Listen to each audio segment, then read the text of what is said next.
अहिंसा तीर्थ प्रणेता, अहिंसा तीर्थ प्रणेता, जय जय हो भारत गौरव राष्ट्र संत प्रमुख सागर। स्वर्णिम स्वर्ण जयंती का अवसर ये महान है, मिलकर हम मनाएंगे गुरुवर देश की शान है प्रमुख सागर। जय हो गुरुवर प्रमुख सागर, जय हो गुरुवर। का श्लोक आज पुष्पा स्वामी 31 नंबर के श्लोक में क्या कहना चाहते हैं, सभी के पास पुस्तक हो तो बोलने का प्रयास करेंगे। कर्म कर्मा हिता बंधे, कर्म कर्म हिता बंधी, जीवो जीवित स्पृहा, जीवो जीव हित स्पृहा, स्वे स्वे प्रभाव यस्त्वे, स्व स्व प्रभाव भूयस्त्वे, स्वार्थम को न वांछति, स्वार्थम को वा न वांछति। कर्म कर्म हिता बंधे, कर्म कर्म हिता बंधी, जीवो जीवित स्पृहा, जीवो जीव हित स्पृहा, स्वे स्वे प्रभाव यस्वे, स्व स्व प्रभाव भूयस्त्वे, स्वार्थम को वा न वांछति। स्वार्थम को वा न वांछति। पुष्पा स्वामी यहाँ पर कह रहे हैं, कर्म कर्म हिताबंदी, जीवो जीवित स्पृहा, स्व स्व प्रभाव यस्त्वे, स्वार्थम को वा न वांछति। जो कर्म हैं ये सबसे पहले आज अभी यहाँ समझें आप। आचार्य पुष्पा स्वामी यहाँ कह रहे हैं कि आज हर कोई अपना हित चाहता है। आज हर कोई स्वार्थी है संसार में। आज हर कोई अपना ही सब कुछ सोच रहा है और सोचना भी चाहिए। जो अपने लिए नहीं सोच सकता वो दूसरे के लिए क्या सोचेगा। लेकिन सोचना क्या है ये आदमी को पता नहीं है। जो दूसरा बोल देता है वैसा सोचने लगता है और जो दूसरा कह देता है वैसा करने लगता है। आज आचार्य पुष्पा स्वामी यहाँ कहने का प्रयास कर रहे हैं कि हर कोई आदमी, हर कोई जीव अपने अपने स्वार्थ में जी रहा है। स्वार्था को वा न वांछति। कौन को अपना स्वार्थ सिद्ध नहीं करना है, सभी को अपने स्वार्थ के लिए ही जीना है। स्वार्थ को वा न वांछति, हर कोई अपना स्वार्थ पूर्ति की चाह रख रहा है। उन्होंने उदाहरण दे दिया, कर्म कर्म हिताबंधी, जीवो जीवित स्पृहा, स्वे स्वे प्रभाव हुई स्वे, स्वार्थम को वा न वांछति। हर कोई अपने स्वार्थ को जी रहा है। और यहाँ उन्होंने दो की बात कही, एक कर्म की बात कही और एक जीव की बात कही। कर्म की बात और जीव की बात में आचार्य पुष्पा स्वामी यहाँ कह रहे हैं कि कर्म अपना हित चाहते हैं और जीव अपना हित चाहता है। कर्म तुमसे कहता है खूब खाओ पियो ना, मौज करो ना, मस्ती करो ना। जितना तुम बाहर की दुनिया में जीत सकते हो उतनी मेरी दुकान चालू रहेगी, ये कर्म कह रहा है। और आत्मा कह रहा है, बेटा इस कर्म के चक्कर में तुमने कर्म की बात मानी ना, इसीलिए तुम मुझ तक नहीं पहुंच पा रहे हो। इस कर्म की बात मान के चल रहे हो ना, इसीलिए तुम मुझ तक नहीं पहुंच पा रहे हो। और मेरे तक नहीं पहुंच रहे हो तो इसीलिए तुम सिद्धालय में नहीं जा पा रहे हो। सिद्धालय ना जा पाओ तो कोई बात नहीं, संसार के सुखों को भी नहीं पा रहे हो। संसार की बड़ी उपलब्धियां जो तुम्हारे पास थी वो तुम नहीं पा रहे हो, क्योंकि संसार में भी सुख था। जो आत्मक हो गए हैं, जिन्होंने निज आत्मा को देख लिया है, जो निज आत्म तत्व को जानने का जिज्ञासु है, विचार करना। मिथ्या दृष्टि, सम्यक दृष्टि और साधु तीनों में अंतर करना चाहें तो जिसके मन में चाह ही नहीं है कि आत्मा को जानना है, जिसके अंदर जिज्ञासा ही नहीं है कि मुझे कुछ आत्म तत्व के बारे में भी समझना है, जिसको मतलब ही नहीं है कि हम अपने आत्म स्वभाव में कैसे लौटें, समझ के रखना वो बाहर की दुनिया में जी रहा है और वो मिथ्यात्व में जी रहा है।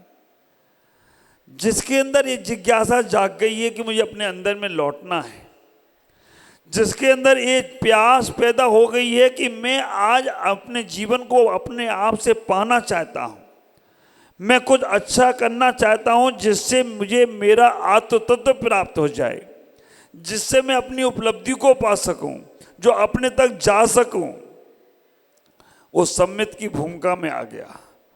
और जिसने आत्म से साथ कर लिया, जिसने आत्मा के पास पहुंचकर आत्मसात अपने जीवन को बना लिया, समझ लेना वो सन्यास की यात्रा पे आ गया है। तीनों हमने आपको दे दिए कि अगर आपके अंदर उस आत्म तत्व को जानने की जिज्ञासा नहीं है तो समझ के रखना अभी संसारी हो, संसार में ही भटकोगी।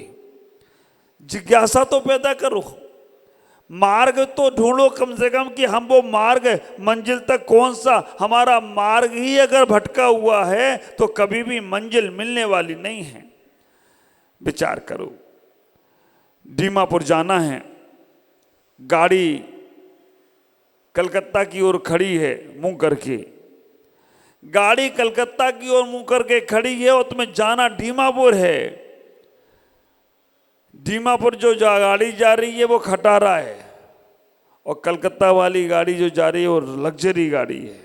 कौन सी गाड़ी में बैठोगे, खटारा में या लग्जरी में? आप विचार करके रखना, आप कितना भी कुछ भी हो जाए, अगर आपको अपने लक्ष्य को पाना है, अपने मंजिल को पाना है, आपको अपने जीवन की उपलब्धि को पाना है, तो आप उस खटारा गाड़ी में ही बैठना पसंद करोगे। और अगर जिसको अपना लक्ष्य ही नहीं मालूम है, उसने कहा अरे लग्जरी दिख रही है इसमें चढ़ जाओ, बेटा भटकते रहोगे, ढीमा पर ढूंढते रहोगे, कहीं मिलने वाला नहीं है। ऐसा ही संसार है, संसार में आत्मा आत्मा का हित चाहती है और शरीर शरीर का हित चाहता है। शरीर तो यही कहेगा खाओ पियो मौज करो मस्ती करो, जितना आनंद लूट सकते हो लूट लो, क्योंकि ये आनंद बाद में मिलने वाला नहीं है, ये आनंद वहां प्राप्त होने वाला नहीं है, ये संसार में मिलेगा। मुझसे किसी ने पूछा कि आदमी संसार में सुखी है या दुखी है, ख्याल करना। मैंने कहा एक भी दुखी नहीं है, सब सुखी हैं। शाम की मनीष भाई बैठे थे सभा में, आप विचार करके रखना, एक भी दुखी नहीं है, सब सुखी हैं। और जो दुखी है वो आ जाओ मेरे पास, एक भी दुखी नहीं। ख्याल करके रखना, भगवान नारायण श्री कृष्ण ने, नारद ने पूछा कि भगवान संसार में कौन दुखी है? बहुत लोग दुखी हैं संसार में। नारद ने एप्लीकेशन लगाई, भगवान नारायण श्री कृष्ण से पूछा कि बहुत लोग दुखी हैं, बहुत लोग कष्ट में हैं, बहुत लोग पीड़ा में हैं, उनका उद्धार करो। नारायण श्री कृष्ण से नारद ने जब एप्लीकेशन लगाई तो नारायण श्री कृष्ण ने नारद से कहा जाओ, इस संसार में जो दुखी हो उसे मेरे पास ले आओ। और नारायण श्री कृष्ण की आज्ञा लेकर नारद आए, आकर उनने संसार में ढूंढना शुरू किया कि कौन दुखी, तो देखा चारों तरफ लोग दुखी हैं, चारों तरफ परेशान हैं, चारों तरफ तकलीफ में हैं। नारद ने कहा ओम जी, एक दुखी व्यक्ति से तुम बहुत कष्ट में हो, बहुत दुख में हो, और नारद ने उसकी प्रार्थना सुन ली थी। वो भगवान से कह रहा है भगवान मुझे उठा लो इस संसार में, मुझे नहीं जीना इस संसार में, क्योंकि यहाँ पर लोग अपना बनकर ही अपने को छलते हैं। यहाँ पर लोग अपने आप को, हमारे को अपने अपने जीवन में ही नष्ट और नाबूद कर देते हैं। कोई नहीं है अपना संसार में। बच्चों को पढ़ा लिखा के बड़ा किया था, बच्चे धोखा दे गए। हमने परिवार के बारे में इतना सोचा, परिवार ने साथ नहीं दिया। हमने और सोचा, सबने हमें ठुकराया है, भगवान उठा लो। नारद ने कहा चलो मेरे साथ, तुम बहुत दुखी हो, तुम्हें नारायण श्री कृष्ण ने बुलाया है, वो एक क्षण में दुख दूर कर देंगे। उन्हें कहाँ चलना है? ऊपर चलना है, स्वर्ग लोक में, जहाँ तुम्हारे सारे के सारे दुख दूर हो जाएंगे। उसने कहा अच्छा, फिर मैं लौट के वापस हम पे नहीं आऊँगा क्या? अरे क्या आना इस संसार में दुख में, क्या जाना संसार में जहाँ सब लोग दुखी कर रहे हैं, जहाँ सब परेशान कर रहे हैं, फिर लौट के उस संसार में जाना? आप विचार करके रखना। अरे बाबा रे, मुझे नहीं जाना वहाँ, लौट के यहाँ आना ही नहीं मिलेगा मेरे को, वहीं रहना है मेरे को, नहीं जाना, मुझे मना कर दिया। आप विचार करके रखना, नारद ने सब जगह जाके पूछा, दुखी हो तो चलो मेरे साथ, दुखी हो तो चलो मेरे साथ। विचार करना, कर्म का इतना बड़ा प्रभाव ऊपर बैठा हुआ है, वो तुम्हें सुख की इच्छा भी नहीं करने दे रहा है। कर्म अपना प्रभाव दिखा रहा है और जीव इतना ही कहता है कि तुम एक अंश भी अगर अपने बारे में सोच लो तो कर्म को तो मैं मार के भगा दूंगा, कर्म को तो मैं ऐसा पछाड़ मारूंगा। ख्याल करके रखना, जब कर्म बलवती होते हैं तो जीव हमारा निर्बल हो जाता है, और जीव बलवती हो जाए तो कर्म अपने आप भागने लगते हैं। कर्म की महत्वता को समझना, कर्म अपना प्रभाव दिखा रहे हैं, कर्म कह रहे हैं मुझसे बड़ा कोई नहीं, मैं ही सब कुछ हूँ, मैं जो चाहूँ कर सकता हूँ। लेकिन उस कर्म को ये एहसास नहीं है कि जीव जिस वक्त अपने आप पे आ जाए ना, कर्म सारे के सारे नीचे पड़े रहते हैं और वो जीव आत्म तत्व निर्वाण को प्राप्त हो जाता है। कर्म कहता है मुझे भी ले चलो, हाथ जोड़ता है कर्म।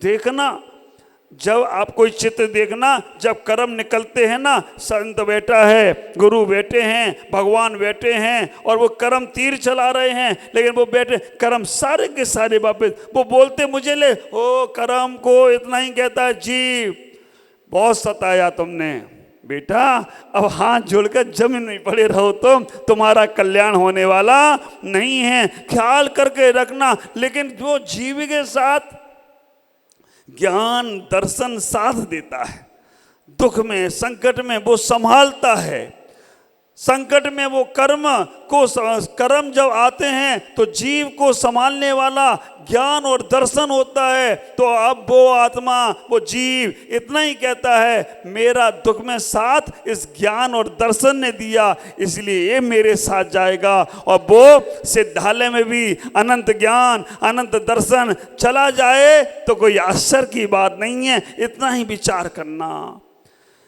कर्म तुम्हारे ऊपर हावी हो तो ज्ञान और दर्शन का साथ छोड़ मत देना। कर्म तुम्हारे ऊपर हावी हो तो ज्ञान और दर्शन के माध्यम से उस कर्म को पछाड़ने का प्रयास करना। कर्म को बलवती नहीं होने देना है, कर्म को प्रभावकारी नहीं होने देना है, तो आप संयम को स्वीकार करना। कर्म केवल संयम ही से डरते हैं। विचार करके रखना, कर्म केवल वृत्ति से डरते हैं, संयमी से डरते हैं, क्योंकि उसे मालूम है यहाँ मेरी दाल गलने वाली नहीं है। आ जाओ बुखार, मैं तुम्हें हॉस्पिटल नहीं जाने दूंगा। संयमी कहता है आ जाओ, कुछ भी हो जाए, सर्दी हो जुकाम हो, कुछ भी हो जाए, तुम्हें दवाई नहीं लेने दूंगा, बिना दवाई के ठीक करके बताऊंगा। एक कर्म को जीव तत्व, संयम तत्व चैलेंज करता है। विचार करना, जो कर्मों के अधीन हो जाते हैं ना, वो 1 मिनट में ही डॉक्टर की याद करते हैं, और जो कर्मों के बलवती नहीं होते हैं, कर्मों के अधीन नहीं होते हैं, वो कभी भी कर्मों की सुनते नहीं हैं। इसलिए इतना ही विचार करना अपने जीवन में, कर्म को कभी अपने ऊपर हावी मत होने देना। कर्म संसार के हैं और संसार में ही रहेंगे। हम अपने जीवन को समझने का प्रयास करें। कर्म अपना प्रभाव दिखा रहे हैं और जीव अपना प्रभाव दिखा रहा है। आप लोग भी कभी कभी दिखाते हो ना अपना प्रभाव। हाँ, ये दांत है ना, ये कभी कभी जीव को अपना प्रभाव दिखाती है।